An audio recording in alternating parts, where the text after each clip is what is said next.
Alors, on va afficher le masque en grand dans l'image. Touche Alt sur le masque. Dans la palette des calques. Oui, parce que j'ai essayé de la palette des couches, j'étais un peu distrait.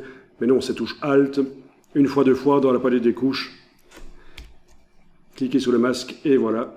On voit le contenu du masque.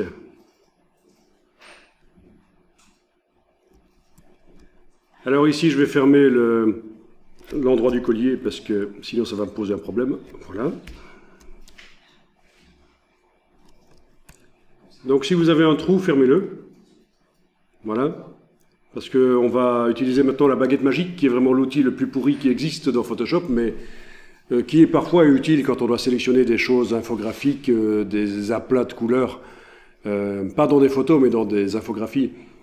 Mais voilà, si vous utilisez la baguette magique en milieu professionnel sur des photos, en général, on sait tout de suite que vous êtes un débutant qui n'y connaît rien.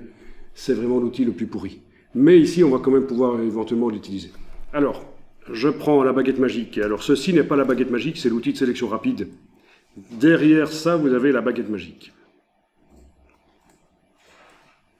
D'accord? Alors, avec la baguette magique, on va cliquer sur la zone blanche à l'intérieur du chien. Ça sélectionne la zone blanche. Et le problème, c'est que si on remplit par du noir comme ça, ben, ça va laisser des traces blanches. D'ailleurs, on peut le faire. Édition, remplir avec noir. Édition, remplir avec noir. Normal 100%, OK. Voilà, vous voyez, la baguette magique n'est pas allée chercher dans le flou du pinceau. Donc ça fait un truc foireux. J'annule. Le remplissage, vous pouvez faire aussi remplir avec la case qui est là au premier plan, qui est du noir actuellement, avec Alt Delete. Ça envoie la couleur dans la zone sélectionnée. Enfin, de toute façon, j'annule, c'est foireux. Et avant de remplir, je vais élargir la zone de sélection. En faisant sélection, modifier, dilater. Sélection, modifier, dilater. Alors, de combien de pixels ici à vue de nez, je vais essayer avec 8 pixels, on va voir ce que ça va donner. Regardez bien la sélection, elle va s'élargir. Voilà, ça élargit.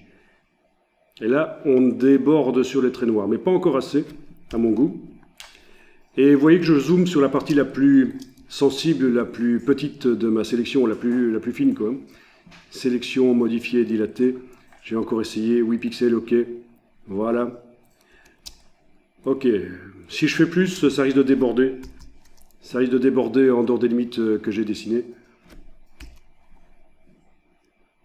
Je peux essayer quand même un peu plus. Je vais essayer encore de faire du 4 pixels de dilatation. OK, voilà. OK, ça c'est pas mal. Donc finalement, dans mon cas en tout cas, ça dépend comment vous avez fait votre trait aussi, hein, mais en tout cas, n'hésitez pas à zoomer sur le museau du chien, qui est quand même certainement la partie la plus sensible, pour vérifier que la dilatation de la sélection ne va pas déborder en dehors des limites du pinceau que vous avez dessiné en noir là. Ok, Alt, Delete, j'ai rempli par du noir. Voilà. Donc j'ai pas dû faire ça au pinceau, c'est déjà ça. Je désélectionne, sélection, désélectionner. Et puis, au pinceau, je vais zoomer et dessiner en noir. Donc c'est important de désélectionner, évidemment. Et je vais dessiner sur le trait en noir. Et je vais remplir l'intérieur des pattes en noir aussi. Remarquez que je zoome et j'utilise la barre d'espacement.